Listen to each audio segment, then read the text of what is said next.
Hey, it's Alan, and I just wanted to let you know that you can now listen to the ongoing history of new music early and ad-free on Amazon Music, included with Prime. I love hearing stories from people who were actually there. My grandfather is approaching his 101st birthday, which means he was 10 years old before the first commercial radio station received a license. The dude predates all this. He has stories about the rise of the automobile and airplanes and television. He can talk with authority about historical figures, politicians, wars, events, because, well, the guy was there. I just wish he hadn't thrown out all those old gramophones that he had in the attic. That happened around 1950. Those things would be worth a lot of money these days. Anyway, to me, that's way better than reading about something or seeing it on TV. There is nothing like the personal perspective. Which brings me to music. Some of the best books I've ever read are oral histories, collections of quotes and recollections and reminiscences from people who were there at the time.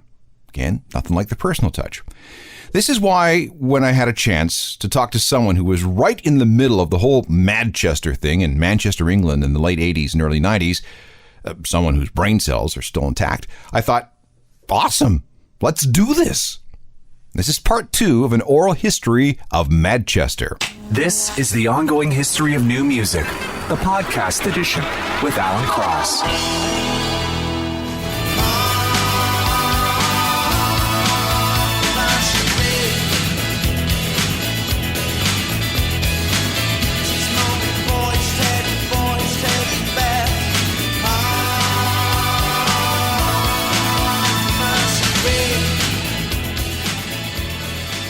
From 1990, Commercial Rain from the Inspiral Carpets, one of the bands that formed the Holy Trinity of Madchester, that crazy and wildly popular scene in Manchester, England that flourished in the late 80s and early 90s. This was music that set the stage for much of the British indie music that was to come for the next 15 years. In fact, we're still feeling the impact of Madchester today. Hello again, I'm Alan Cross, and this is part 2 of an oral history of that whole thing. And our storyteller is Gaz Whelan, the former drummer for the Happy Mondays. Now, along with the Carpets and the Stone Roses, the Mondays exemplified what Madchester was all about. And Gaz had a very unique perspective on what actually happened as things peaked and then crashed. On part 1, we heard about the rise of this new generation of bands. And for the longest time in the early 90s, it looked like the party would never end. It did, of course. And the Mondays had to take some of the blame. Okay, a lot of the blame. Let's pick it up just as the Mondays were writing the massive success of their Pills, Thrills, and Bellyaches album through 1991. So, Pills and Thrills and Bellyaches comes out. You guys are, that's, a huge sensation at home, an international sensation. Factory Records is flying high. Yeah. But like every other band on Factory Records, you never really had a contract with them. Apparently we did, though. We don't remember it, but apparently we did have some sort of contract with them, yeah. Oh. Yeah, we did have a contract, and I think New Order did, because when London, I think it was one of them kind of factory record, Tony, we didn't have a contract, but I think we did. Yeah, I remember signing something. I signed something. No, we did. We had a contract, but it was they'd let us do what we want. They were great. Well, yeah, they let you do what and you Tony want. loved it. Everyone at factory hated us, apart from Tony loved us.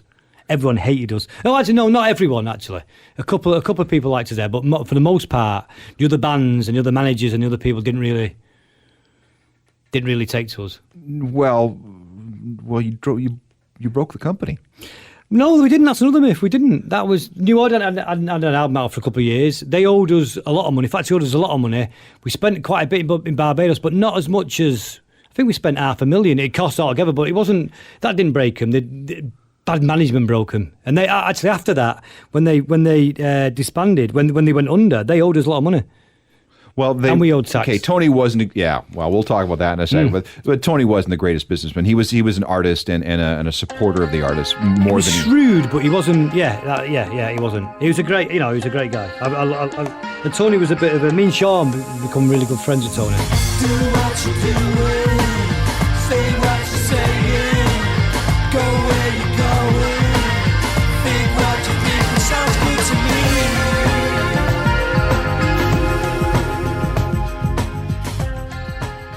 The Happy Mondays in Loose Fits from their 1990 album Pills and Thrills and Bellyaches. All right, you're going to want to hear these next stories from Mondays drummer Gaz Whelan. It was finally time to make a follow-up album. it didn't go well at all. When you went to Barbados, and you went to Eddie Grant's studio. Yeah, how many cars were destroyed? Well, I don't know. It was. You don't know. The roads are really bad, but they were. But it was about. I think it was about. I thought it was 9, but then someone told me it was more. But it was. We had a lot of time on our hands. It was. We was. If you know Barbados, all the tourist side is on the. It's on the west side. On the west side, because of the water.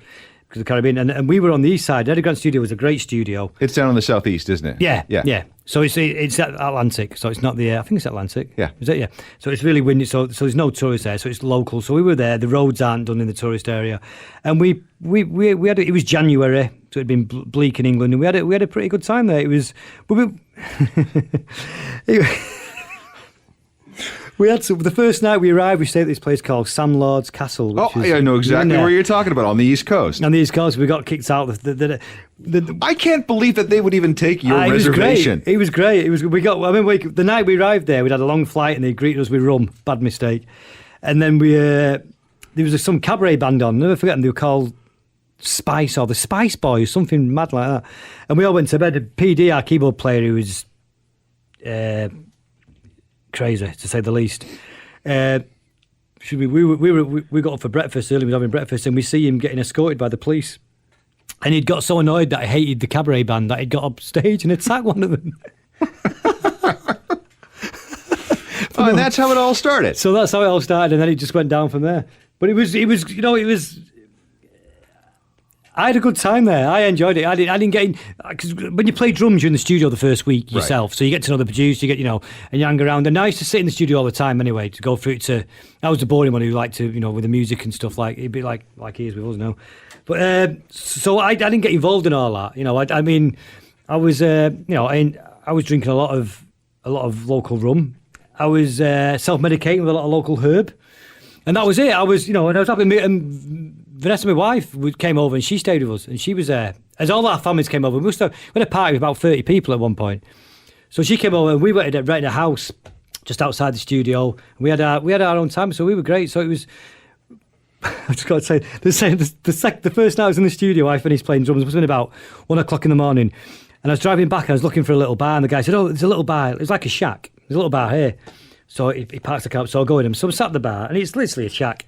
And I'm drinking, and it must have been about 2 or 3 hours, getting the early hours. Then all of a sudden, we hear this noise, and this car comes through the front bit of the bar. Like, it's not a proper wood. The wood just jumps up in this car. And everyone jumps up, and then Sean walks in. And he said, "I heard you was here." And the guy drove into the bar. Drove right into the bar. Literally, I remember it being here, and he must have come. He came 3 foot into the bar. And the guy only was an ex-cricket, West Indian cricketer who had a bit of money. So he said, "Oh, so we'll pay for it, it's fine. And the guy was over said, "Yeah, they're from the studio, we'll pay for it, it's all fine." It was fine. But the car actually came through. So did that get billed back to factory or recoup from you? Yeah, your bands pay for everything. The band are paying for everything, don't they? I mean, in fact, I don't believe we bankrupt. I think they use that. I don't think we did. I really don't think we did. I do remember seeing Bez with his arm in some kind of medical device. Oh, with Bez, Bez always wants to always prove something, and he got off in he had a Jeep without the proper kind of Jeep, and he went off into the marshlands, and where the studio was, there was a pool. And as you saw the pool, we was looking out one day, and there's this marshlands, there's this Jeep upside down, and he was crushed. He took him upside down, he was crushed, and he had all these pins in his arm. And then 2 days, about 2 weeks after, he was, trying to jet ski in the, and broke it again. And we said to the guy, but he was, he must have been about a week in, and I'm in the studio, and the guy, Mark, I think he was called, who worked with Chris, a guy from New York, said, "You've got to go up to the pool and have a look." And I knew they were spending a lot of time in the local crack dens, because obviously we knew about it. And he said, "Go up to the pool." And I went up to the pool, and they'd turned the sun lounges. You call them sun lounges, sunbeds. They have around the pool. They turned and they made a crack den out of them.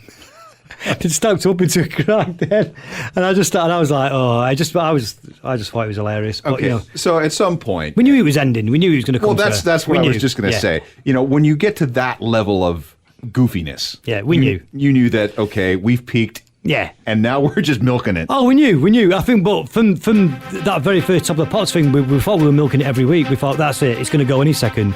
Let's just milk it. Whereas if you've been smart, you don't have to do that and you could last longer.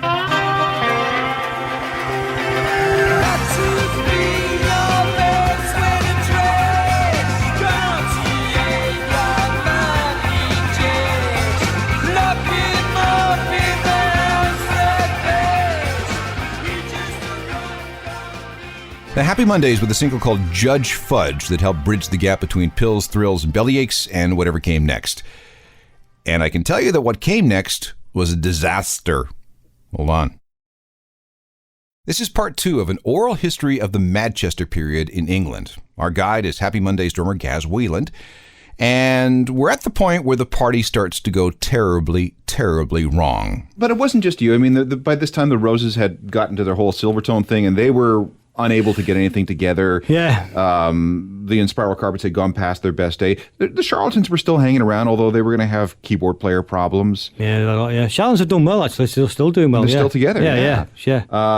And then, Noel Gallagher comes out of nowhere eventually. I remember him well. Do you remember him playing roadieing for the Carpets? Yeah, I remember him well, yeah. I remember yeah, I do remember it well. I was going to say something then, but I knew he'll get... I've never said it to him, and he'll get really upset if he ever said it. But yeah, I remember I did an interview, a radio interview, and I went back into the Ascender downstairs, and he'd fallen out with Sean, because Sean had some words with his spirals, but I hadn't, because I knew Clint was okay.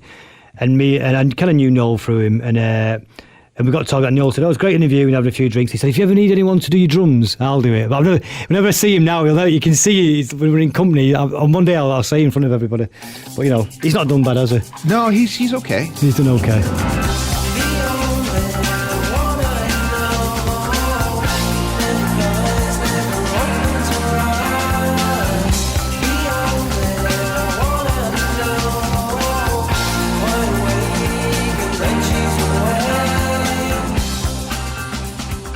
The Charlatans, a band from the original Madchester era who, despite all the odds, are still together.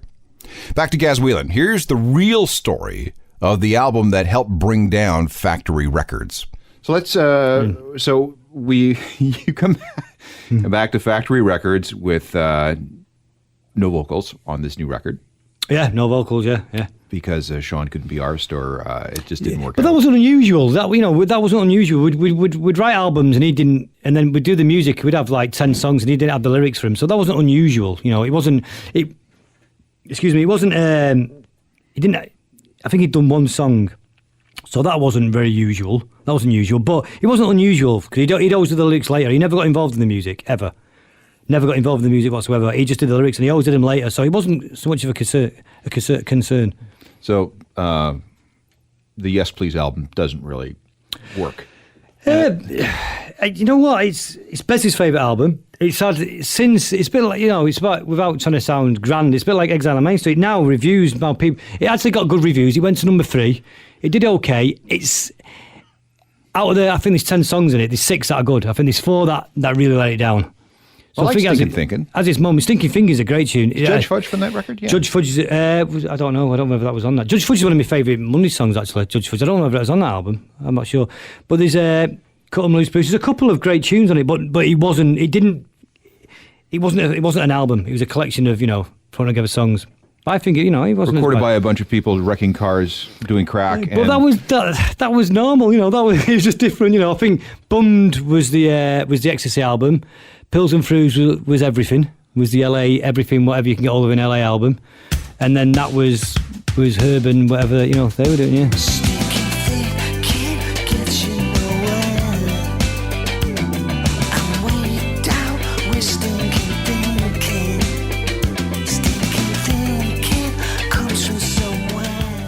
The Happy Mondays and Stinkin' Thinkin' from the Yes Please album, the record that pretty much marked the end of whatever Madchester was. We'll sift through the debris in just a second. This is an oral history of Madchester, a look at that time in Manchester, England, when it seemed that the city was the center of some strange, wonderful musical universe. Here's more from Gaz Whelan of the Happy Mondays. So Manchester, the Madchester thing comes to an end somewhere around what do you figure, 92, 93? I think we split up in 93, yeah. So it was only 93 maybe, yeah. Because it had burned very brightly, very hard for about 4 years. Which is usual. That's usual. Yeah, that's about right. I remember being on this side of the Atlantic and looking forward to the import records that would come out every Wednesday here. Oh, is that what I did? Oh, right, okay. And, it seemed that every week there was a band or a song that was either from Manchester or wanted to be from Manchester. And it was just an absolutely glorious time because of all these great records that were coming out. And but then suddenly it dries up because people the bands burn out, people lose interest in it, and they move on to the next. Something happens, yeah. And then there's a bit of a lull, and then Britpop comes along. But Britpop's foundations were essentially Manchester. Well, Manchester's foundations are originally Northern Soul and stuff, and I think I think it's bizarre. Even now, it's not left. Every TV show, every comedy show in the UK, if they want to portray any musician, if it's all set in Manchester, isn't it? Everything's set in Manchester. Everything in the UK, every TV programme about, Royal Family. Yeah, everything. And then what's that one? That's Shameless and all. It's all these, and it's kind of, they've got that stereotypical Mancunian now. So, and then obviously since Oasis, but it's bands. Manchester's always been, I don't know why Manchester's been this great musical city. Bands from the Bee Gees to, the guy, the singer of Davy Jones from the Monkees, the singer of the Monkees was from Manchester, to, the guy at Crosby, Stills and Nash, Graham Nash was from Manchester. I don't know, it's right across the board. I don't know why. There's loads of bands. There's loads. Oasis, Buzzcocks of Fall, James, Godley and Cream, Badly Drawn Boy, Elbow, John Mayo, Star Sailor, Verve, Phil Lynott, grew up in Manchester. Smiths, New Order, Simply Red, Hollies. It goes on and on. And there's just bands and bands and bands.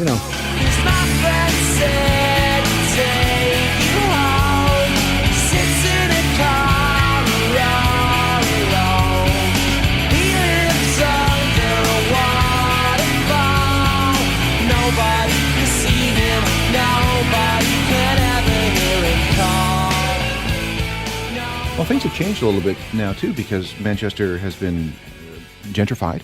You've got a. I've never been, but I've seen pictures of the glorious buildings and great places. The student population has exploded, and it looks like a really cool place to be. Well, it's always had. It's got 3 universities: Manchester, Met, and Salford. It's had the biggest gay community outside London, biggest student population in Europe. So it's got all these things coming together. It's now become a very European city. It's the capital of the North. It's the London of the North.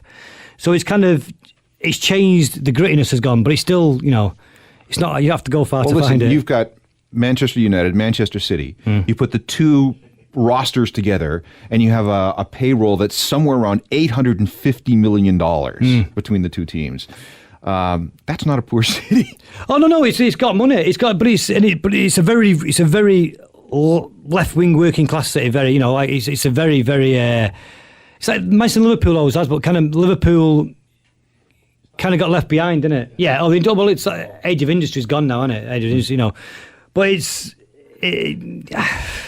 but in England, a lot of things are based around working class people. It's based around, especially in Manchester. When we grew up, there's 3 things. It's the Holy Trinity. It's music, it's football, and it's fashion. Them 3 things are really important. None more important than the other, and they go together. Explain to me the social significance of following either City or United. Well, he's a City fan. I'm a United fan. It's different. There's no significance to it now. It was areas. So West and North Manchester was mainly United. South and East was City. United was originally the Catholic team. City was the Protestant team. City initially was a rich club. United was a working man's club, because it's set up by the trade unions. But that's not the case now. So it's certainly not the case now. So there's no really significance. But there's it's an identity. I don't know what the difference is. But the City it's not just about your football team. You can never change your team. It's about your football team says everything about what you're about. But times have changed. The last 10 years, it's all kind of got lost in the. Well, you've got an American owning one, and then a guy from Dubai or United Arab Emirates owning the other, and probably going to buy United out as well, soon, So but it's kind of changed anyway. But that's how it used to be. So the Mondays had to get back together a couple of times for tax reasons. No, that was just Sean saying that to kind of as a bit of a safety net in case it all went pear shaped, just so it looked like the thing about. It's kind of like not trying to look like we needed to get back or we wanted to. Sean's got this thing where he doesn't like to enjoy it. If he looks like he's enjoying it, it's not. That's a real Manchester thing as well. You've got to look like you're not enjoying it. If you're enjoying it, it's not very cool, you know. So it's that kind of, it's a very English thing as well, isn't it? But especially a very Manchester thing. So it's that was kind of thing is, oh God, I've got to do it. But he wasn't for tax reasons, no. So how many times did you get back together? Only the once. We never really split up after that. We just took a break. It was only really the once. And now you're done with them. Yeah, me and Bez had enough. We did Australia last year, and I started Hippie Mafia, and I was like, I knew I had to leave one to concentrate on the other. And it got to the point where Sean, was cutting the set, so he wanted to do 20 minutes. Didn't hate doing it. And if you hate doing it, you can't do a 20-minute set. I know you can, and we was headlining festivals where they want you to do an hour and a half, and we was doing like 50 minutes, and we'd go off and we'd play for 20, we had to pay him to come in the studio to do recordings, and we was doing a new album, which was sounding great, weren't it? The new tunes, and no, it really was. It was sounding as good as the early stuff, really fresh, and he'd pay me to come in the studio. I was like, what do you mean pay you to come in the studio? So, but I think he'd got to the point where he just didn't want, he wanted to do his solo stuff, and I wanted to do this. So I think, it was all kind of, we'd all had enough of each other.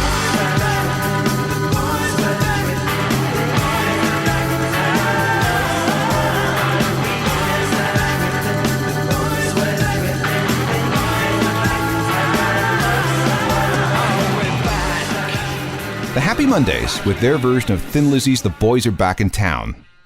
Now, if you listen carefully, you'll see it's the same song. It is a cover. Here are some final comments about Madchester from Happy Mondays drummer Gaz Whelan. It's because that time in Manchester, it was bizarre because I'd tell you what, the first time ever you'd be in a club and you'd hear people would come up from London. Get coach, and people don't travel. I mean, for you here to travel 3 hours, it's nothing. But no one travels. Certainly not out of London. No one travels to the provincial cities of London. You'd go in. There would be coaches and train stations. People from London. That you could Saturday daytime, or even Fridays in Piccadilly Station in Manchester in like lunchtime. All these Londoners piling off to go, and staying in Manchester for the weekend, and it was mad. And it just got silly, and. I remember it all. I was never Bez still to this day, it's wild, and he always will be. I had my moments, but, I also liked a bit of clarity. I liked to know what was going on, someone had to kind of have their head together when we were doing stuff. I mean, don't get me wrong, I wasn't, I was no page boy. Well, you were no Sean. No, but Sean, no, but, no, I wasn't. No, Sean was kind of... Don't know why Sean. Yeah, he's shy. Sean's shy, so that's why he did it. He was shy, basically, and we were kind of all kind of insecure. It's a class thing in England. It's a working class thing. You don't get above your station. It's really hard to explain, but it's kind of like if you're working class and you make something or you do something, you got to know. You always know your place. It's strange. Yeah, it's true. And we all subscribe to it. If I got an airplane and the pilot says we're going to fly, I'm flying back in. He's got a Manchester accent. I might get me off this plane. I don't. But if he's called Giles and he speaks from Roxbury accent, I feel okay. And that's the way it was during the Madchester era. Technical production for this one was by Rob Johnston and Mike Sullivan. Thanks to Gaz. I'm Alan Cross.